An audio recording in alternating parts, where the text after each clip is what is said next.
I paid $62,000 for my parents' wedding, but they told me, "You're not invited, only real children are."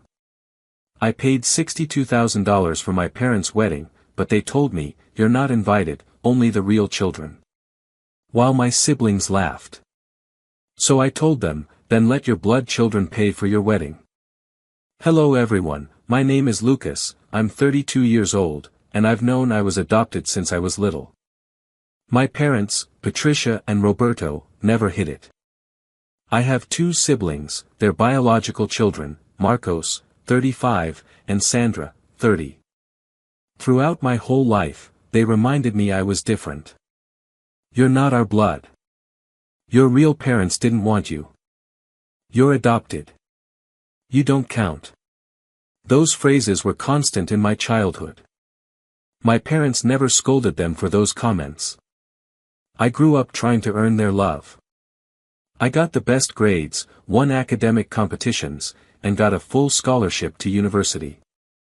My parents never went to any of my award ceremonies, but when Marcos graduated with terrible grades, they threw him a huge party. I graduated with honors in systems engineering and got an excellent job in tech. Today, I make a lot of money a year, I have my own apartment, and a stable life. Meanwhile, Marcos still lives with my parents at 35, with no stable job. Sandra got pregnant at 22. Her husband left her, and she also lives with my parents, along with my nephew Diego. Neither of them has become independent. My parents support them financially, but occasionally they would ask to borrow money from me, which they never returned. After lending them thousands of dollars without seeing a cent back, I stopped doing it. Contact became minimal until I received a message in March. Your father and I want to invite you to dinner this Friday. It's important. I arrived on Saturday at 7 on the dot. I rang the doorbell of the house I grew up in, that house that never really felt like home. Dad opened the door with a smile that seemed too big, too rehearsed. Lucas, come in, come in. Great to see you, son. The house smelled like home cooking. My mom hugged me with a strange affection. They had prepared my favorite dish. Obvious red flags. The dining table was set as if it were Christmas. This was definitely weird. Marcos and Sandra were also there, sitting in the living room. Marcos greeted me with a bored nod. Sandra didn't even look up from her phone. We sat around the family table. Dad poured wine for everyone, which was strange because they normally only drank on special occasions. The conversation during dinner was superficial and forced. They asked me about my work, although I could see they weren't really interested in the details. They nodded in the appropriate places. They made sounds of interest, but their eyes were empty. Finally, after dessert, Mom and Dad exchanged a significant look. Dad cleared his throat. Well, Lucas, there's a reason we asked you to come tonight. Here it came. I put down my fork and waited. Your mother and I have been thinking a lot lately. About our relationship, about our future together. They had been together for over 35 years but had never legally married. They had always lived in a common-law marriage, which never seemed weird to me as a kid. It was just how things were. Mom took Dad's hand on the table, her eyes shining with emotion. After all these years, we've decided we finally want to get married. We want to make official what we've always felt in our hearts. Marcos clapped. Sandra smiled. I kept my expression neutral. Congratulations, I said, because it was what was expected. Thank you, son. Mom was practically glowing. We're so excited. It's going to be a beautiful wedding. We've already started making some plans. That's great, I replied, taking a sip of wine, hoping this would end soon so I could go home. Dad leaned forward, his hands clasped on the table. And this is where you come in, Lucas. There it was, the real reason for the dinner. You see, a wedding is expensive, very expensive. And with Marcos trying to get established in his new career and Sandra with the kids' expenses. Well, the truth is, we're a little tight financially right now. Mom chimed in quickly. But we know you're doing very well, Lucas. We've heard you're doing great at your job, that you have an important position. We are so proud of you. They had never told me they were proud of me. Not once in 32 years. And now, when they needed money, suddenly they were proud. What we mean, Dad continued, is that we would love for you to take care of the wedding. You know, finance it. It would be your wedding gift to us. The silence that followed was heavy. I could hear the kitchen clock ticking. I could hear Sandra breathing through her mouth. I could hear my own heart beating in my ears. You want me to pay for your wedding? I asked slowly, making sure I had understood correctly. Well, yes, Mom said, as if it were the most obvious thing in the world. You're the one doing best financially in the family, and we're your parents, we raised you. It's the least you could do for us after everything we've done for you. I stared at her. Everything they've done for me. The years of being treated like a second-class citizen, the forgotten birthdays, the constant comparisons, the college I had to pay for myself while my siblings had everything served to them. All that they did for me. Marco spoke for the first time. Come on, Lucas, it's not a big deal. You have the money, we don't. It's simple family math. Sandra added, besides, it would be nice for you to contribute to something important for the family. For once. For once. As if I hadn't spent my whole life trying to contribute, to be enough, to earn a place in this family. I should have said no right then. I should have stood up and walked out that door without looking back. But there was a part of me, that small, pathetic part that thought, maybe if I do this, they'll finally see me, they'll finally accept me. So, like a fool, I said, let me think about it. Mom lit up. Of course. Take your time, but not too much time. We need to start booking vendors soon. I left that house feeling dizzy. I sat in my car for 20 minutes before I could drive, trying to process what had just happened. Over the next few days, they bombarded me with calls and messages. Mom sent me pictures of wedding dresses. Dad sent me information on different event venues. Sandra sent me links for DJs and bands.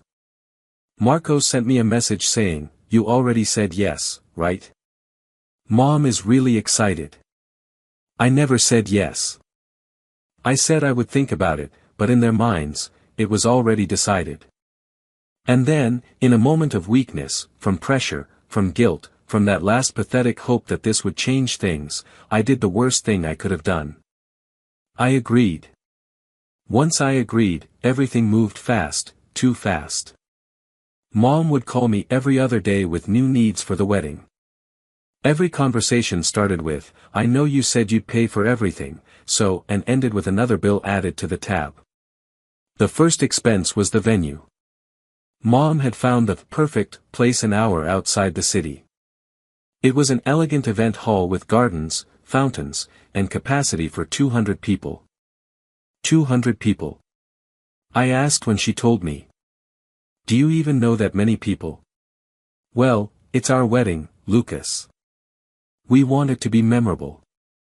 Something to talk about. The cost of the venue, $15,000. It included the space, some basic decorations, tables and chairs, and the event coordinator. $15,000 for one day. I swallowed hard and gave my credit card for the deposit. Then came Mom's dress. She insisted I go with her to the bridal boutique. I want you to be part of this special moment, she said. I took a day off work and went with her. She finally chose one that cost $3,500. $3,500. I saw beautiful dresses in the same store for under $1,000, but Mom wanted that specific one. Isn't that a bit much? I tried to suggest gently. There are other beautiful dresses that cost less. She looked at me with those eyes she had perfected over the years. Those eyes that made me feel guilty for just existing. Lucas, I'm only getting married once. Are you going to deny me my dream dress? I paid the $3,500, plus the accessories, shoes, veil, and alterations, which added even more. Then came the catering. Mom wanted a full 3-course menu with options for meat, chicken, fish, and vegetarian. Wine included throughout the reception. Elaborate desserts. An artisanal cheese table for an appetizer. The catering bill, $12,000. $12,000. I almost shouted when I saw the quote. Mom, that's ridiculous. It's a normal price for a wedding this size, Lucas. Or do you want our guests to eat hot dogs? $12,000 on food that would be consumed in 4 hours. Every time I thought we were done, a new expense popped up. They needed an extra tent in case of rain, $2,000. They wanted fireworks for the end of the night, $1,500. Mom decided she needed a second dress for the reception to be more comfortable for dancing, another $2,000. I was keeping a list on my phone, watching the numbers climb and climb. Every charge went straight to my credit card. Every bill had my name on it. And in all that time, not once did they ask if I was comfortable with the expenses. Not once did they say, thank you, with any real meaning. It was as if it were my obligation, my duty to pay for all this. But the part that hurt the most was how they suddenly treated me differently. Mom called me, my dear son, when we talked about wedding vendors. Dad would pat me on the back and say, I knew we could count on you, every time I approved another expense. Marcos and Sandra were suddenly nice to me when we saw each other, as if I were now part of the club. It was all so fake, so transparently transactional. But a stupid part of me was buying it. They were finally including me. I was finally important to them. Even if it was just for my money, at least it was something. How pathetic I was. The total kept growing. $45,000. $50,000. $55,000. My bank account was emptying with every transaction. But every time I considered stopping, every time I thought about saying, no more, Mom would find a way to push forward. We're almost done, she'd say. Just this one last detail. And I, like an idiot, kept pulling out my card. When all the wedding gifts come in, we'll reimburse you, Dad promised one afternoon while I was signing the photographer's contract. It's tradition to give money at weddings. We'll probably recover most of this. It was a lie. We both knew it was a lie, but I clung to that promise like a lifeline because I needed to believe this would make sense in the end, somehow. With 3 weeks to go until the wedding, the total had reached $62,000. $62,000 that I would never see again. $62,000 spent on proving my loyalty to a family that was never loyal to me. And then came the family dinner that destroyed everything. It was a Friday night, exactly 10 days before the wedding. All the vendors were hired, all the payments made, everything confirmed. Mom had insisted on another family dinner to celebrate and finalize the last details. I should have known something was wrong when I arrived and saw Marcos's and Sandra's faces. There was something in their expressions, something between mockery and anticipation, as if they shared a private joke and were waiting for the punchline. The dinner started normally. Mom had made lasagna, which was supposedly my favorite dish, although it really wasn't. We talked about the final wedding details, about who had RSVP'd, about what the ceremony would be like. It's going to be perfect, Mom said, her eyes shining. A dream wedding. Dad raised his wine glass. A toast. To us, to our family, and to the beginning of our official marriage. We all clinked glasses. I drank, not knowing that in a few minutes my entire world would be destroyed. It was after dinner, when we were in the living room having coffee, that Mom dropped the bomb. She said it so casually, as if she were commenting on the weather. Oh, Lucas, I almost forgot to mention. About the guest list. Something in her tone made my skin crawl. What about the list? She exchanged a look with Dad. He nodded slightly, giving her permission to continue. Well, your father and I have been thinking a lot about this, and we've decided that the wedding will be just for close family. For blood children, specifically. The silence that followed was so thick you could cut it with a knife. I looked at Mom, waiting for her to continue, to explain, to say something that would make those words mean something different from what they clearly meant. Sorry. My voice came out as barely a whisper. Dad cleared his throat uncomfortably, but having clearly already made the decision. What your mother is trying to say is that the wedding is going to be a very intimate event. Just for our biological children. The words felt like bullets, each one hitting with surgical precision on the most vulnerable parts of my being. Are you telling me I'm not invited to the wedding? Don't take it personally, Lucas, Mom said. It's just that we want it to be something very special, very family, for our real children. Marcos laughed. Sandra tried to hide her smile behind her coffee cup, but she failed. They were enjoying this. I paid $62,000 for this wedding, I said, my voice shaking. $62,000. And we thank you very much for that, Dad said. It was a very generous gesture on your part. Generous.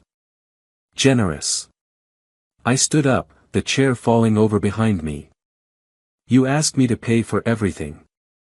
You promised it was my gift, that I would be part of the celebration. And now you're telling me I can't even attend?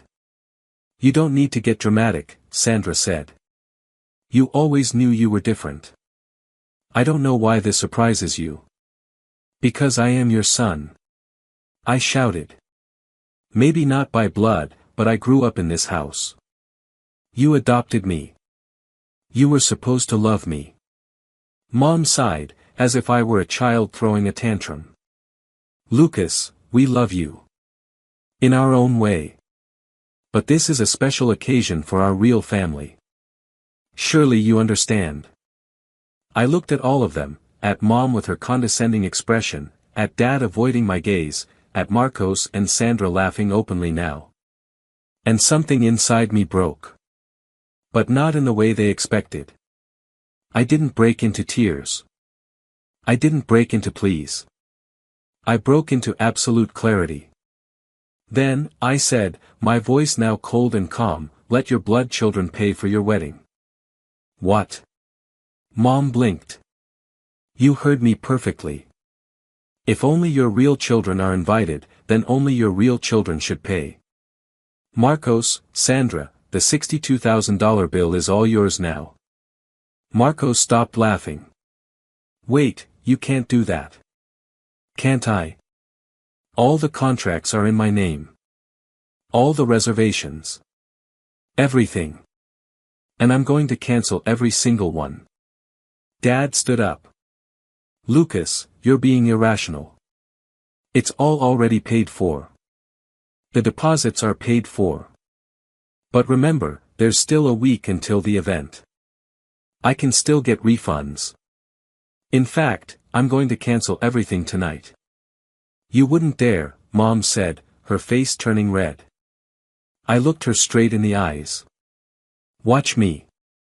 I walked out of that house for the last time.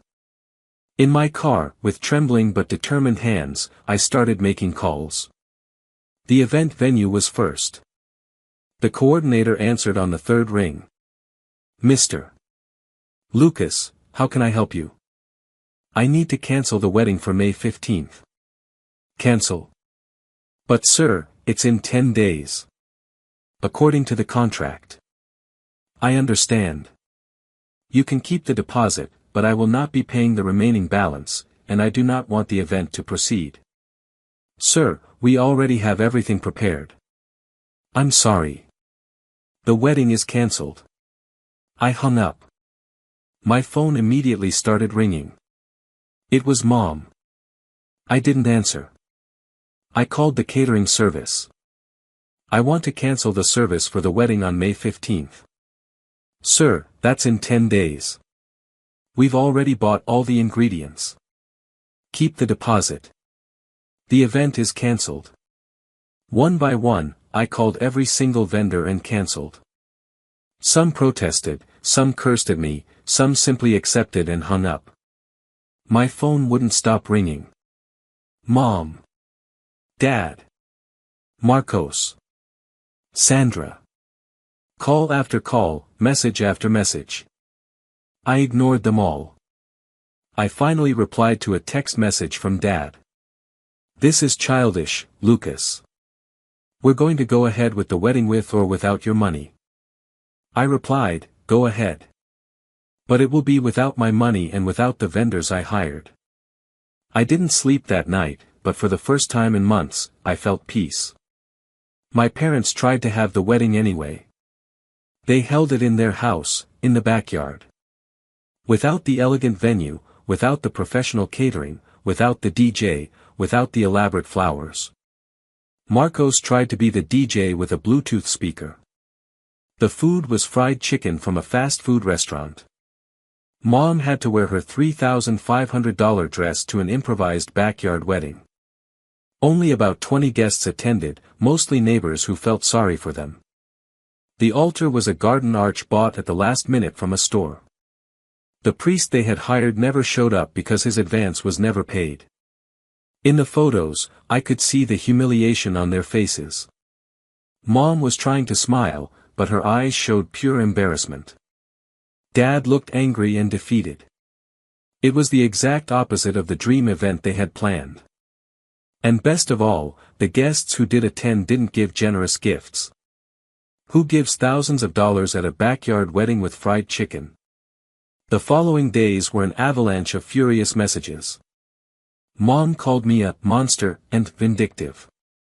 Dad said I was an ungrateful wretch after everything they had done for me. Marcos and Sandra insulted me in every way imaginable. But something interesting happened after that. Without me subsidizing their lives, reality hit them hard. It turns out I had been their financial safety net for years without realizing it. Small loans here and there that were never returned, little bits of help that were never reimbursed. For years, I had been their personal bank. And my parents finally saw their real children for what they were, failures who never learned to stand on their own 2 feet because they always had someone to support them.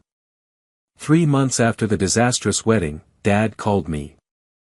I didn't answer, but he left a voicemail. Lucas.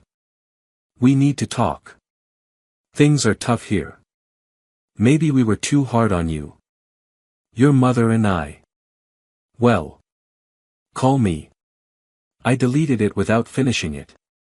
6 months later, I heard from a cousin that my parents had kicked Marcos out of the house after another fight about money.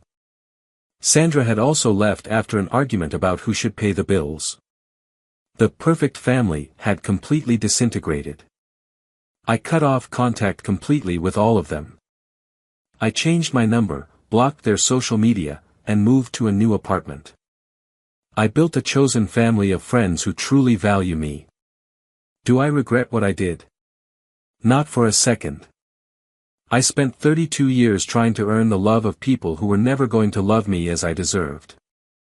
I spent $62,000 on one last chance to be accepted, only to be told I wasn't even good enough to attend the event I paid for. So I did exactly what they taught me my whole life. I put myself first, just as they always put themselves first. I owe them nothing. Not money, not time, not forgiveness. I am free, and that is priceless. Subscribe for more daily stories. M.